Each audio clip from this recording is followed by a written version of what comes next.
Hi there, and welcome to this special episode of our podcast series. We are talking today about albinism because we are celebrating International Albinism Awareness Day on the 13th of June. So I'm going to go around and introduce some of our guests today. So we have got Emma. Would you like to introduce yourself? Hi, I'm Emma. I have recently graduated university and I went travelling for quite a few months, and now I've just started my first job at Blind in Business, which is a great charity. What's your connection to Look? My connection to Look is, well, I met you, Christina, through the Albinism Fellowship. Then you told me about this mentor scheme that Look provides, and I thought, oh my gosh, that would have been a great thing to do, and it's such a great community. So I attended the training day and with Griffin actually, and from there I've kind of just gone into Look. But yeah, it's a great charity. I love it. Becky, do you want to introduce yourself? Hi, I'm Becky. I'm 14. I have oculocutaneous albinism type 1. I have been to one Look event where we was glamping and I met lots of visually impaired people. My mum is a trustee for the Albinism Fellowship, as she's good friends with Christina, and I'm about to go into year 10, so about to start my GCSEs. Cool. And Griffin? I'm Finn. I'm 24, and I'm an artist, mainly doing painting and stuff like that. Met Christina. She headhunted me to be on the Albinism Fellowship podcast, and that is how I got involved with Look. I did the mentoring day with Emma, and I've done a few events with her already, and it's really fun. And I'm very excited to, I don't know, just give the kids that something we didn't have.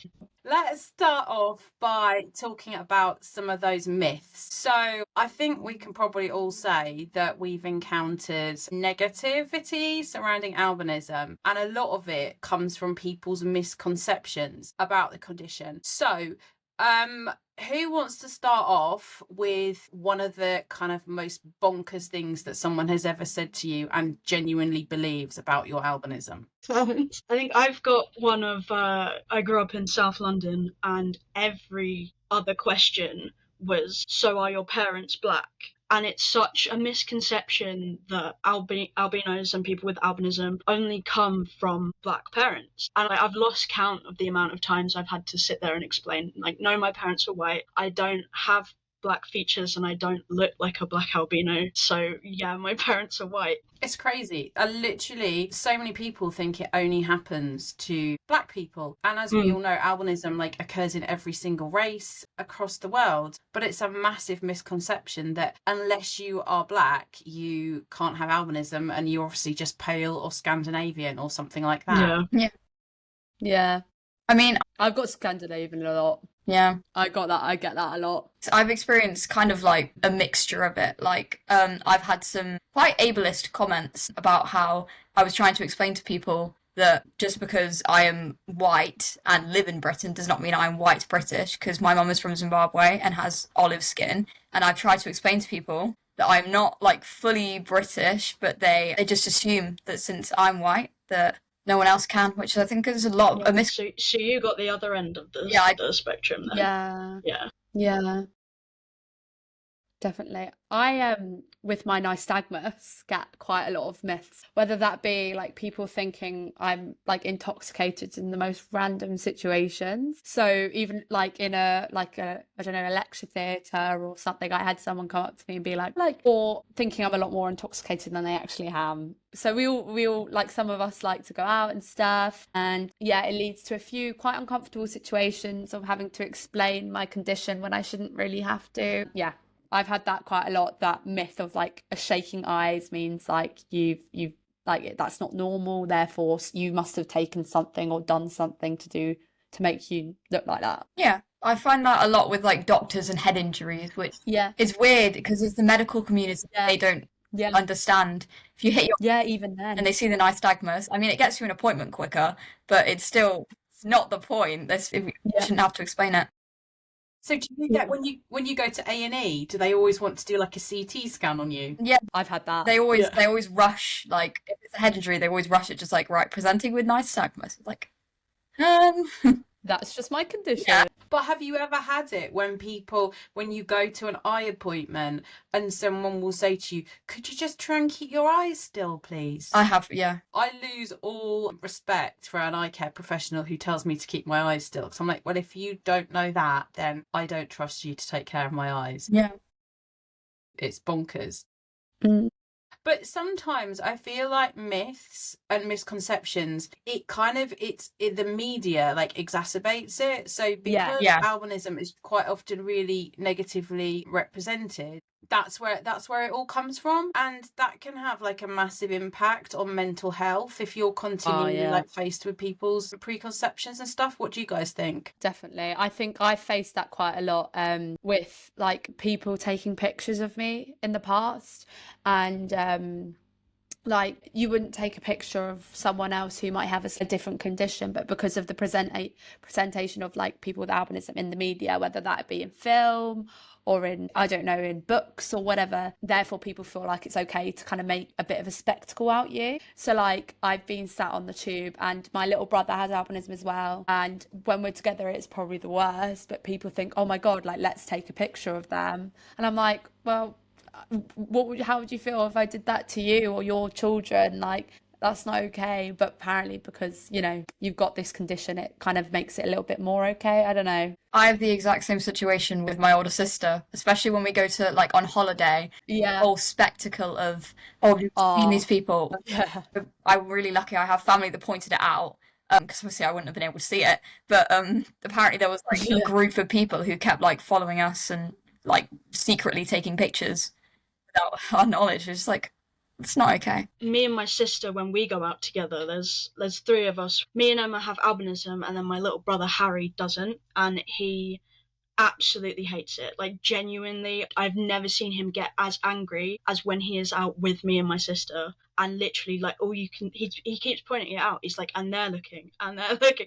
And I'm like, at this point, I'm glad I can't see, because what the hell? But it's like when people take pictures, like you were saying, Emma, and they feel like they have a right to do that. And I think sometimes if you use like a long cane or a guide dog, people think that you can't see them, and therefore it gives them even more right to stare and more right to take pictures. Completely.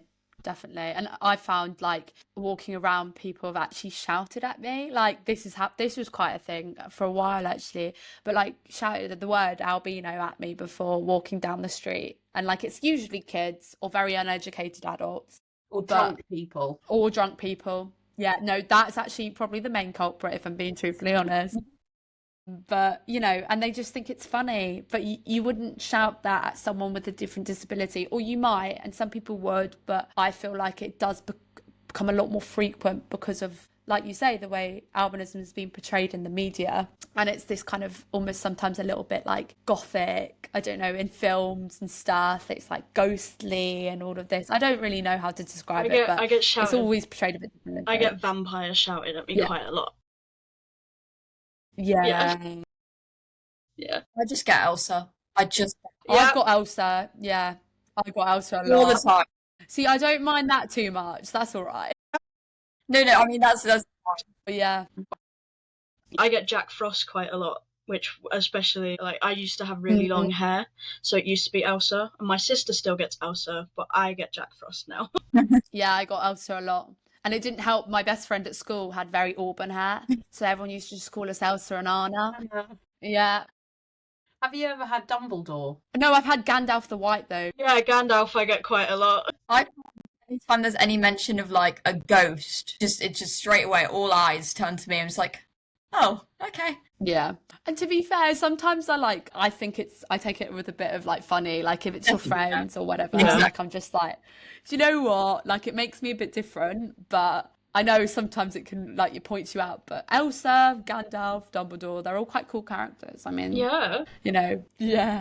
I think it's the thing though that you were saying, Emma, so if someone shouted at someone else down the street, another disability, other people would jump in and say, completely. Hey, that's not acceptable. But for whatever reason, nobody ever seems to run to our aid or jump in, do they? Completely. And I find that also the word albino is used as an insult for people who aren't albino. Yeah. So like I saw some video online and it was this like woman, she was like, her child was really pale, and she was obviously, and she was like, why can't I, when can I teach my child to fake tan so she doesn't look like an albino? And I was like, that's just promoting the worst, worst kind of like media. Yeah. And you're making people, even people who don't have albinism and who are pale naturally, feel like they shouldn't be. And that's where I have a massive issue with the name calling and stuff, is like when it's in a really negative way. Yeah. I mean, because it's different. Because it's different when with your friends and stuff like that. Because it gets to the certain point where like you have to laugh at yourself, because otherwise it's just very sad. Like you have to take the piss, you have to take the mick out of yourself, and you have to be willing to call yourself names. But like when it comes to other people, just constantly, it does get to the point where you're like, oh, for God's sake, leave me alone. Yeah. I have this habit of doing it before anyone else can. So I've been there. I have been there. Yeah. Just like over and over again. And everyone's just like, what? Sometimes you get the awkward crowds that don't laugh because they don't really. Or you get That's worse than a stranger calling you that, because now you look like the one who's a bully. And like, no, I get to take the mick out of myself, and you have to laugh, okay? If I say it, you have to laugh. Yeah.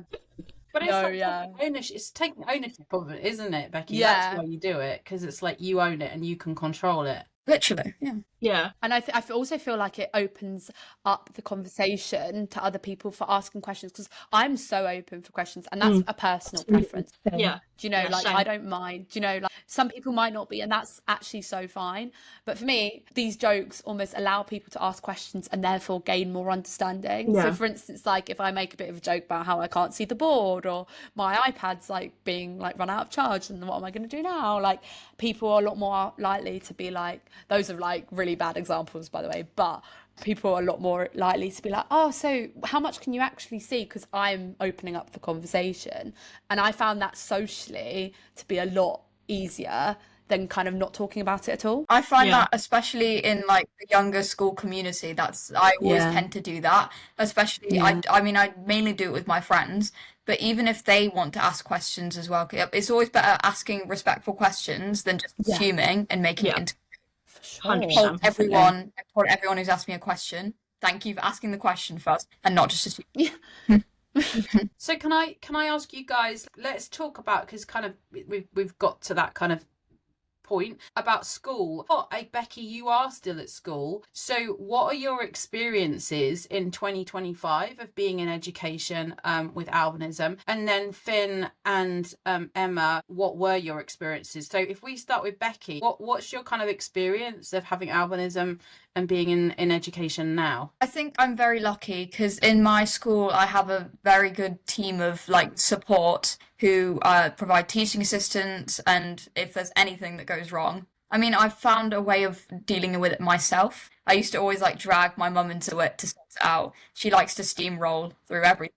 Over time, obviously, it was quite a transition from primary to secondary, because in primary we were stuck with the same teacher, but in secondary, obviously, it's loads of different people. And I have had quite a few like bad teachers who get on the roll of sending me the PowerPoints, of being really like inclusive, enlarging everything to my right size, and then they just stop all of a sudden, because it's like, I've done this for like a week, may as well stop now.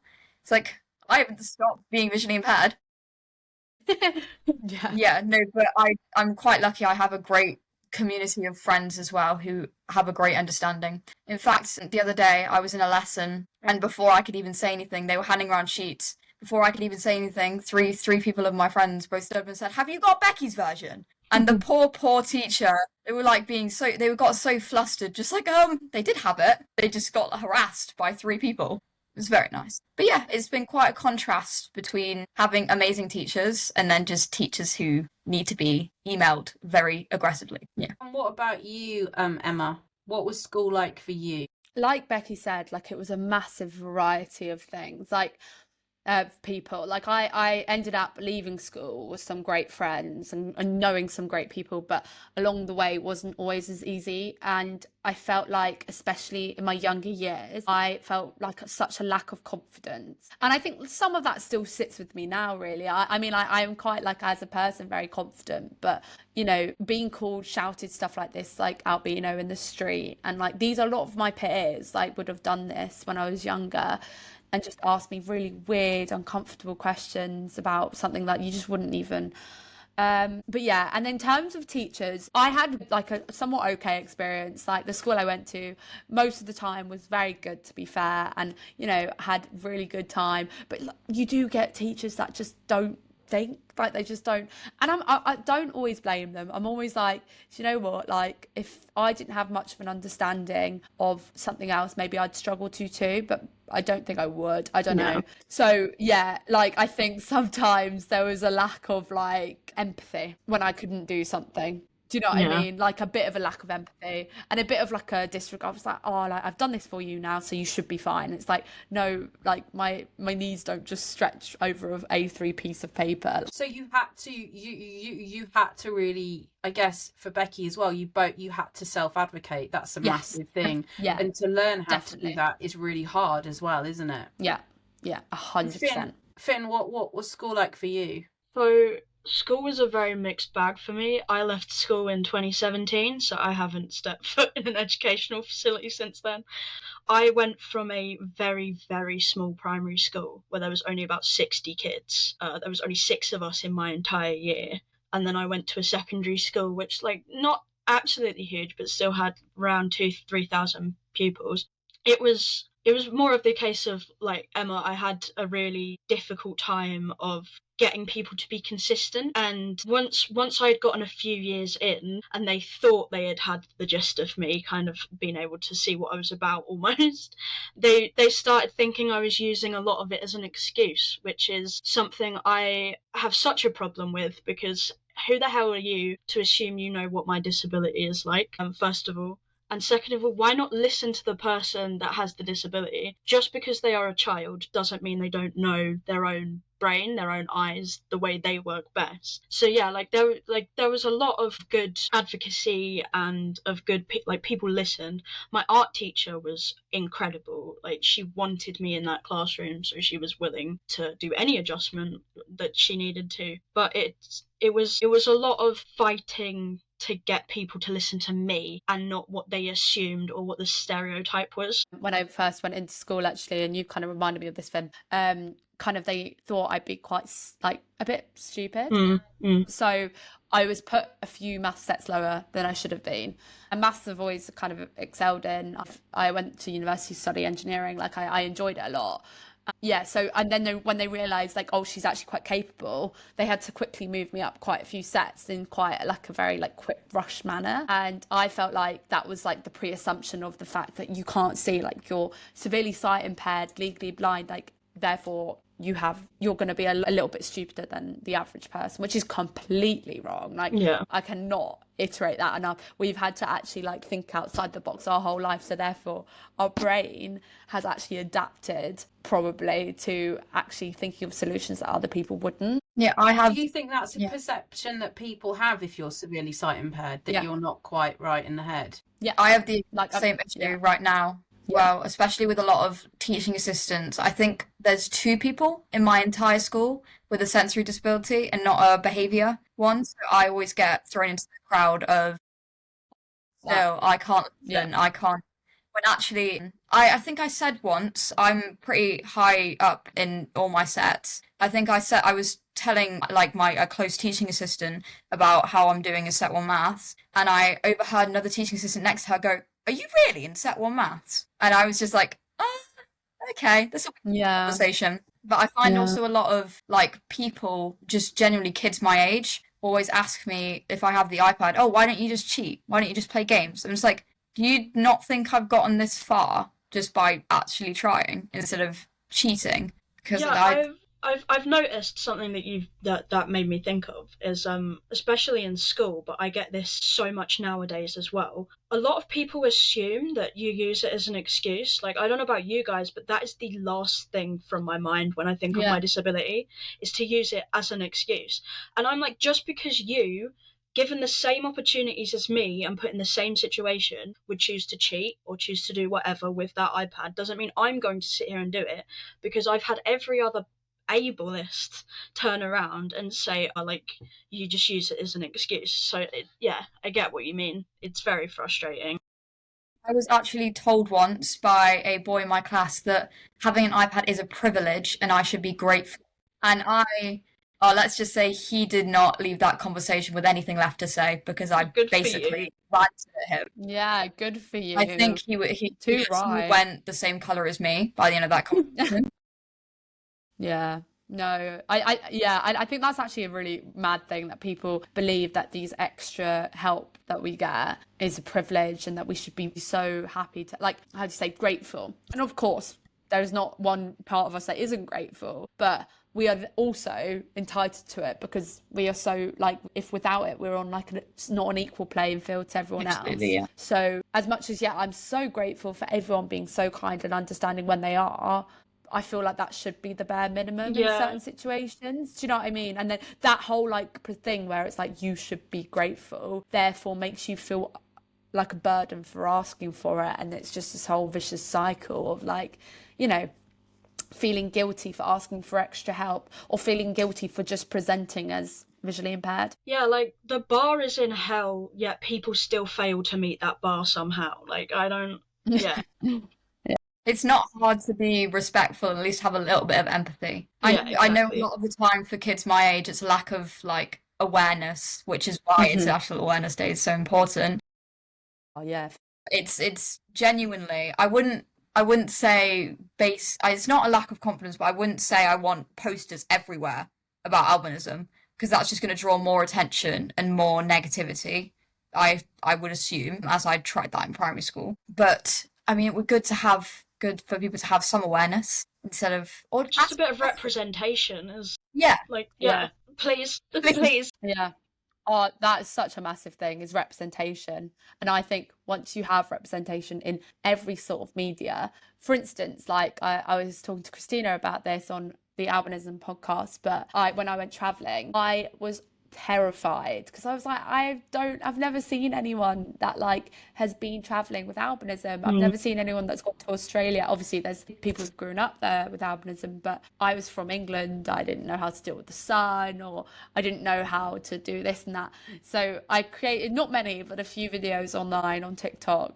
Yeah. And basically I wanted to create that kind of representation because I felt like I didn't have it. And if I could give it to someone, they might be more likely to go, because I was so lucky that my parents were like, you can literally do anything. But for instance, some people might not even be because of their parents, might just be their environment, might not feel like they can, because there is no representation for doing things that some people say are once in a lifetime opportunities. Yeah. When I grew up, I didn't have social media, which I think has a huge bearing on perception and stereotypes and this kind of thing. So what is it like, growing up, going to school with social media, and how do you feel like albinism is represented? Because I think I might have had this conversation, I'm not sure, to one of you guys about there's lots of models and stuff with albinism, which is great, it's amazing, and I like to see that, but that's not the reality for lots of us. So what do you guys think about kind of social media and albinism? I was actually asked this question today. It was such a coincidence, but I was sitting at my table with my friends and I was asked, why don't you become a model? I've seen people with albinism who have like been asked to be models, and obviously that would be a great career, very happy for them. It's showing more representation and awareness, but it's not my passion. So just because of one feature about me, Exactly. does not mean that should determine my career. Jack, what do you think about social media? I think it's a really interesting question. So I started high school in 2008. It was around, definitely it was around. I think I got Instagram when I was maybe Facebook when I was maybe year 10. So yeah, I think my kind of sort of background, like I went to, was brought up in a town, went to a 2 form primary school, and then sort of generically sized secondary school, like 8 classes in each year and what have you. And I think because people were quite sort of familiar with me, like a lot of my primary school went to the same secondary school, so it wasn't I don't know, it just felt like quite normal, really. I didn't feel like I stood out loads as somebody that had albinism. It was probably for me like when I got a bit older and the sort of crowd that I was in changed. So when I went to university and not everybody knew who I was, or not everybody knew like my background. That's when it kind of was almost not highlighted to me, because obviously I knew it, but I think that was when it kind of made me think a bit about, oh, I am a little bit different to everybody else, and what is the wider context of that. I think in terms of how albinism's represented, like I guess the reality is like that there isn't much representation. There was a lad that went on Big Brother when I was in secondary school that had albinism. So sometimes people used to refer to me as this guy's name, which I was just a bit like, okay, that's like you're literally putting one and one together there. Yeah. But yeah, like I can't remember much other representation, like especially sort of in mainstream media and television and things like that. So I guess there's lots of negatives of social media, but I guess one of the benefits is that it is an opportunity for people like ourselves to kind of showcase ourselves as all the great things that we do. Yeah. That's easily and quickly accessible to lots of people. Yeah. I definitely found that. I think there's a thing at the moment, isn't there, that kind of Becky was alluding to, that if you have albinism, you should be a model and you should do it on social media. What do you think about that, Emma, Finn? I was going to just say, like, I definitely found that, like, with social media, and I was happily, like, that was something I enjoyed doing. So that was a massive positive of it, was actually just portraying, doing stuff like skydiving and kayaking with dolphins and stuff like really, really amazing once in a lifetime things that I felt like I couldn't do. Social media allowed me to show maybe other people with albinism or with just a visual impairment that just because you have this barrier in place, it doesn't mean you shouldn't do the things that everyone else does. But on the flip side, there's a pressure to then present yourself as this person, and I was happy to be very open and do this, but not everyone should have to be able to do that. Like, that's not everyone's calling, that's not everyone's job. And like the same way you wouldn't, everyone with mental health struggles doesn't have to talk about them to the public, but the people who do are amazing and incredible, and I think they just raise awareness. However, it doesn't have to be everyone's calling. Therefore, I just think, like, there's a whole thing with social media where the positives are so good, but then it then makes people feel like they are lesser than because they don't share all of their experiences, when no one should have to do that. That's their own personal experience. Yeah, I have a very complicated relationship with albinism and social media, because on one hand, that is genuinely how I met my best friend. I ran a albinism awareness blog on Tumblr when I was like a teenager, just looking for a bit of community, you know what I mean? And she actually direct messaged me saying that she had written a book, and one of the main characters had albinism, and she wanted an editor to proofread it and make sure that everything was kosher, above board, like she wasn't offending anyone. And I've read the book, it's absolutely incredible. We're still looking for a publisher, but I have genuinely been friends with that woman for 7 years now, and I can honestly say she is one of the best people when it comes to my albinism and like adapting around me and not even thinking about it and stuff like that. But on the other side, you have what Emma talked about, which is I have a TikTok and an Instagram because I'm a professional artist, and one of the things I do post honestly about is the fact that I can't see very well, and I have albinism, and how it affects my process and how I make things and what I make. And you do get everyone thinking that like you have to answer every single question put to you, which gets so exhausting after a while, and especially when the questions aren't even nicely worded. Like, if they're polite, I can handle the questions and I'm more than likely to be like, okay, I'll answer that, that's a good question. But when you react back to a horrible question with the same energy and give that rudeness back to the person that's just asked that, there will always hands down be someone in the comments going, but isn't it your job to explain? Isn't it your job to help? Isn't it like, no, I have the condition, it's not my job. Yeah, absolutely. I think it's a subject that isn't really talked about very often, and I think it's really important. Mental health and albinism. Do you guys kind of, I mean, you might not, but do you kind of feel like sometimes there is an issue, like, because of how you're perceived and sometimes how you're treated, it can affect your mental health in some ways? I mean, 100%. Obviously, I'm a child who's in a year of kids who do not have the maturity to the way that I do to understand, or at least have any sort of respect for it. I do find it difficult. Obviously, I find my own ways, and I've developed my own self-advocacy to, if someone said something or like just a random kid walking down the corridor yelling Elsa, I will turn around and follow that child, no matter if I'm late to lesson, saying that that is not okay. Even if they said it as a joke, but they do not know me. They do not. I'm guessing they have no clue about the condition. As I've found a lot of people. So I don't do it in a targeted way at them. I do it as a broad, like, awareness. Just like, if you see someone doing this again, just, say it's not okay. And I would say, I mean, I have a lot of anxiety when it comes to going to like different events or something that's new, because whereas other people are worried about, oh, am I going to see people I know? I'm going to see that. I'm worried if the text size is going to be good, or if I'm going to be able to be in the right position to see something. And it's just a whole different world to what my friends describe, what they worry about. Yeah, I can definitely understand that. It does get, I don't know, it gets exhausting not having anyone to relate to. I'm very, very grateful for my little sister, because if I had to do this alone, God, I don't know what would have happened. But the fact that I can share experiences with her and have her repeat back to me, like, yeah, no, that does happen to me as well. Like, it's not just a you thing. I feel like being treated different gets tiring, and that's where my mental health aspect comes in, because it very much, you just want to be like everyone else, and not even in a like sheep conformist way. It's more of a like, well, you treated them like that, so why can't you treat me like that? And like, yeah, it's not so much of a my vision gets me down, because I think I've slowly come to terms with that throughout my life. It's more the lost opportunities because of the way society doesn't adapt that I've become quite upset about. Yeah, that's like quite funny actually that you say that, because I feel like you say, mental health is so individual, and for me a massive part of where I struggle is actually my vision. Like, it takes, it comes in ebbs and flows. With my nystagmus, like, it gets so much worse with stress or tiredness or whatever, but I really struggle sometimes. When I was traveling, a big thing for me was I am experiencing this in such a different way. Like, these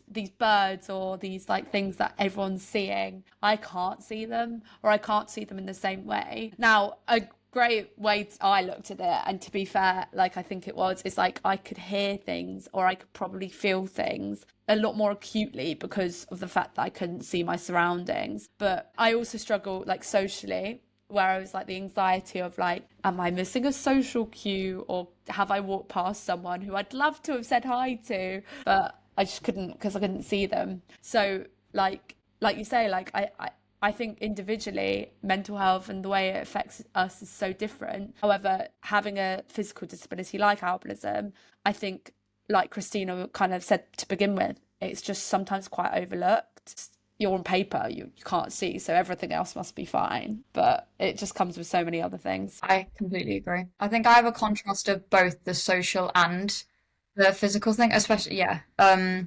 So obviously, my nystagmus is worse when I'm stressed. And I think people I know have picked up on that, which kind of makes it annoying, because if I want to just like, keep to myself and deal with my emotions myself, there's always like a one thing that everyone's just like, are you okay? It's like, yeah, I'm fine. It's like, well, your eyes are fine. I was just going to say, that's another thing of like the social cues, really, isn't it? Like, you can never tell, and it is always a case of like, oh, am I missing that? Did they want me to do something? Can I just have completely missed a look or a hint or something? Yeah, just making friends with it can be quite exhausting sometimes. Yeah, that's when I went to uni, and I was so unbelievably lucky to I lived in a flat of girls that were incredible, but I felt like on the first few weeks, because that was probably my most recent environment where I'd had to go tell loads of people that I can't see, and I felt like telling people consistently was the right thing to do for me, and it was the way to be open. But it became quite exhausting mentally, because you're being so vulnerable with people constantly. But if you're not, then there's this lack of understanding that if they walk past you and they kind of be like, oh my god, hi, or they wave and you just don't see them, then you're rude, or you're kind of this thing or that. So I think, socially sometimes it can be quite draining. Yeah, I think I struggle with that as a school community as well, because I get to school and I'm stressing about, am I going to see people I know, or am I going to be walking alone and other people are going to look at me and be like, oh, why is she walking alone? Or if the light's reflecting on a window too much and I can't see inside the window, I don't know if my friends are in there or not. Obviously I use a lot of voice recognition, when it comes to people. And I think my friends have picked up a good habit of, saying my name. And I mainly listen to like their voices, or sometimes even people's footsteps if it's quiet enough. Just to identify who they are. Anything but my sight. Do you do the bag recognition? That's how I found everyone in secondary school. Just like memorized everyone's bag. Yeah, no. Or someone would have like a really distinctive coat that it just wasn't like everyone had. Yeah. Like, keep it, please, so I can see it. Yeah. I can share a funny story about that. We used to do this thing called cabbage, where you like turn people's bags inside out.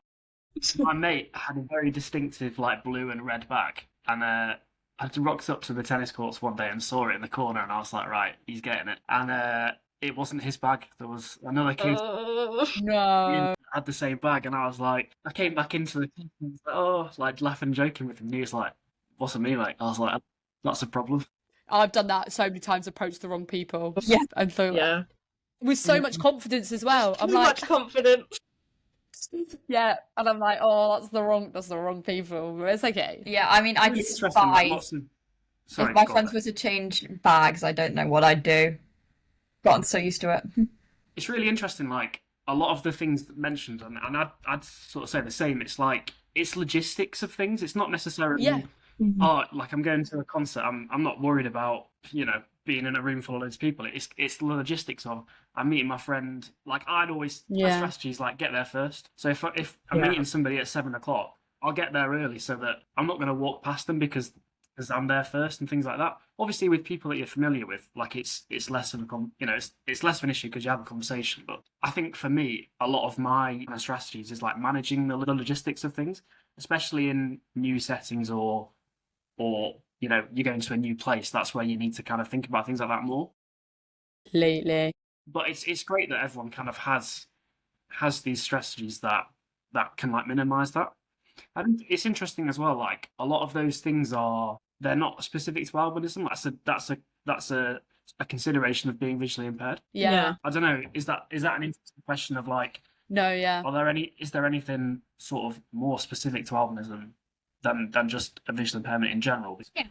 I don't know. I'm just throwing that out there as a question. Yeah, it's fair. It's a good point. I think it can be quite generalized sometimes, but I don't know. Like maybe I get really like, and we were talking about this, Christina and Finn, at that Look Mentor Day, but the sensitivity to light. So like you guys would I sometimes struggle with it depending on my tiredness or whatever. Whereas I think that's a big thing for me is being in a very light environment with albinism. Yeah, and you be quiet. You don't want to say anything either. Like going back to the Look Mentoring, me and Christina were genuinely sat in that room with our glasses on, and we got asked if we wanted to turn the lights off and everything, and me and her just sat there looking at each other because we were both like, well, I'm not going to say it. Are you going to say it? I'm not going to say it. That's it's really interesting. That I think it's a bit of an age thing. That like I think as you get older, it sounds like we all kind of have that sort of innate stubbornness within us. That's like when you're going through school, you're like, and people say you can't do something, or the TAs are trying to look after you, and you're just like, I'm fine. Like I can manage. I think maybe that's the operative word. And I think for me, speaking as an individual, it's definitely something that I'm conscious of, and I'm really grateful that I have it because it's enabled me to do lots of things. But as you become an adult and become a bit more responsible, and I guess a bit more accepting of yourself and your condition, you start to think, well, actually, what is the benefit of this stubbornness? And the kind of the seesaw of stubbornness versus like looking after yourself kind of flips a bit. So in my scenario, in that regard, sunlight's a big issue. So sometimes I feel a bit silly about wearing my sunglasses, like for example on the tram. Now I'm just like, but it makes life easier, so I'm doing it, and I don't care. Like I think that's the best way to be. My mum, it comes with time. My mum always said to me, and I think this is really true though, like when I was like that, at school, I was like, I'm not wearing my sunglasses. Like now, I just barely take them off. But my mum always said, Christina, you need to think, and she said it in a really loving way. What looks more silly, walking around with your eyes shut or wearing a pair of sunglasses? Yeah.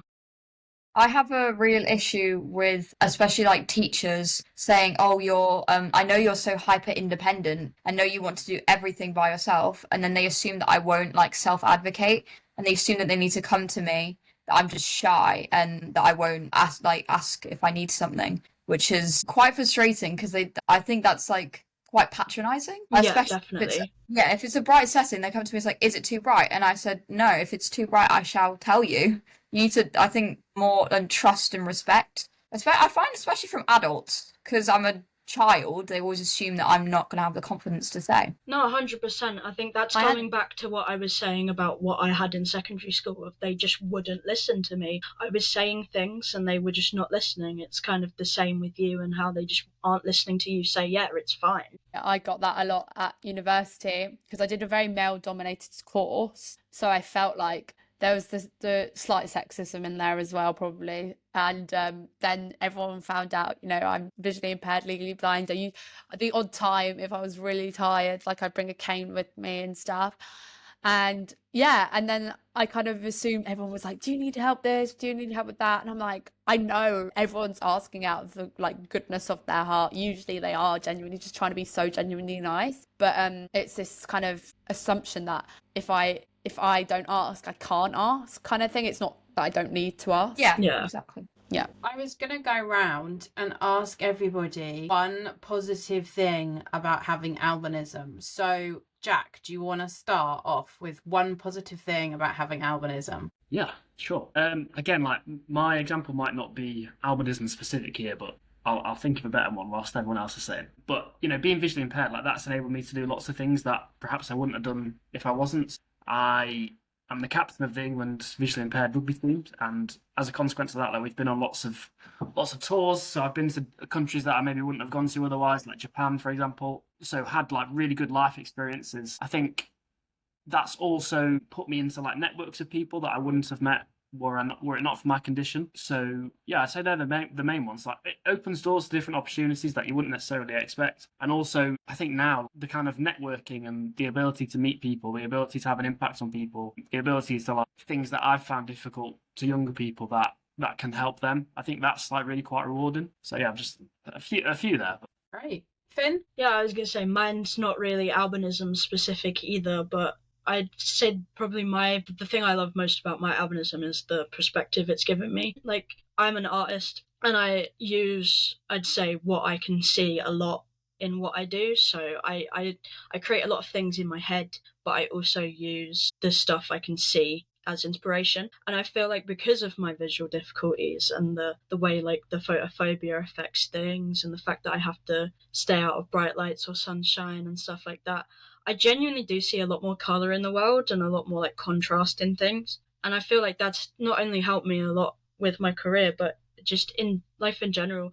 And like Jack was saying, meeting all these people and being able to network and just, I don't know, have make it better for the next generation, or just make it so they have the helping hand that we never had, pretty much. I feel like that's what I like about albinism, is just the unique perspective that it's given me on life that I would have struggled to have otherwise. I think it's I feel like Finn and Jack have really covered a lot of what I was going to say anyways, but I think it's given me the confidence because I've had to have the confidence, also the kind of empathy and perspective, like we've all said, to see the world in such a different way, and honestly see the world in quite a positive way, because when you're born into a slight bit of adversity, and now I can tell you now from my own personal experience, I feel like I've had such an amazing life and privilege, but from that adversity I've gained so much positivity, and the way I view everything and everyone is almost influenced by the fact that I have albinism, and it honestly makes me who I am and makes me what people like about me, or what people may not like about me, but it makes me who I am. And I'm very proud to have this condition because I feel like it's given me a purpose, and I think that's probably going to be my main one. It's given me a purpose in life to kind of help others who may not be able to do the same thing based of wherever they are in their life. And that I could be at that point at some point, and I will rely on people who have my perspective now. But yeah, I think that gives me quite a big purpose in life and stuff. But I love it. Cool. Becky? I think kind of a combination of what you three said. Obviously the community, I would have never met the Albinism Fellowship, never met Look or anyone at all. I mean, I have lifelong friends and everything due to albinism, but I think I like the maturity and understanding and confidence the most compared to people my age, I think I understand. Like, I have so much more empathy for anybody with for just a disability as a broad statement based on personal experience, but also on like seeing the way others are treated as well. And I love the fact that I have the confidence due to it to talk to more people and just share my opinions. And it's, in some ways, I do feel like it holds me back, but in a lot of the time, I think I can advocate and open like my community because of it. We want to say a huge thank you to everyone for being part of this honest and important conversation. Your stories, reflections and advice will no doubt resonate with so many of our listeners. To everyone tuning in, thank you for listening. Let's keep celebrating differences, challenging misconceptions and working together to build a world where everyone can thrive. Until next time, take care. If you enjoyed this podcast, don't forget to like and subscribe to our channel.